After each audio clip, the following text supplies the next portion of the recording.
جهاد باندې یقین پاتې دی زمونږ په خلکو کې بس دومره قدر دین پاتې دی دلته کې خلک ځان ته نه ګوري اسمان ته ګوري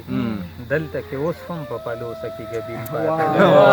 دی دلته کې خلک ځان ته نه ګوري اسمان ته ګوري دلته کې اوس هم په پلوسه کې ګبین پاتې دی دولت خان صاحب مونږ به وخت په وخت مړه کېږو په بدله نامه مونږ به وخت په وخت مړه کېږو په بدله نامه چې زر او زور د چا په وړاندې لا د چین پاتې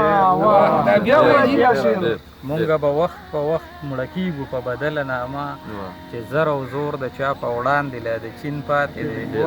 او غر صاحب چې دې سړي مخکې چېرته داسې لوبه نه ده کړې دې سړي مخکې چېرته داسې لوبه نه ده کړې دا سړی ولې د خندا نه داسې شیني پاتې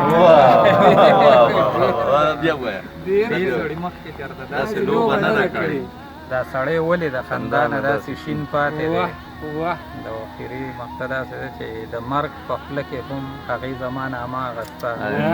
چرته کې تللی دی تنها چرته د مرګ په خوله کې هم هغې زما نامه اخېسته چرته کې تللی دی تنها چرته امین پاتې دی په مونځ روژه او په جهاد باندې یقین پاتې دی زمونږ په خلکو کې بس دومره قدر دین پاتې دی ډېره مننه جی او څو شعر نور په بدل یې ووهئ جي موږ وویلې چا چې به هسې د مذهب په نوم څیزونه راوړه نو سادهګانو پښتنو به خپل سرونه راوړه چا چې به هسې د مذهب په نوم څیزونه راوړه نو سادهګانو پښتنو به خپل سرونه راوړه او هغه خبره د نصاب نه وه کتاب کې نه وه هغې به هسې زما خواله کتابونه هغه خبره د نصاب نه وه کتاب کې نه وه هغې به هسې زما خواله کتابونه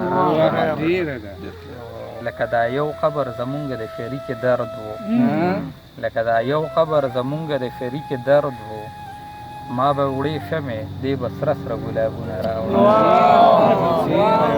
دغه راته پکې رايادېږي بېګا مې پوهه او ناپوهه دواړه وپېژنده عقل به سوال کوو وجدان به دلیلونه بېګا مې پوهه او ناپوهه دواړه وپېژنده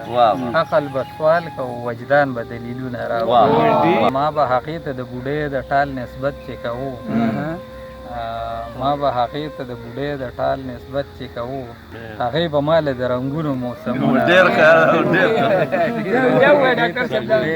نسبت چې کوو هغې به ما له د رنګونو موسمونه راوړه ګویې ګوتې کیف وې منم د تنها که د سکروټو او لمبو له دې لاسو دغه پکې راياد ډېره مننه دا اختتام یې ډېر ښه وشو یار ډېر خوند مننه جي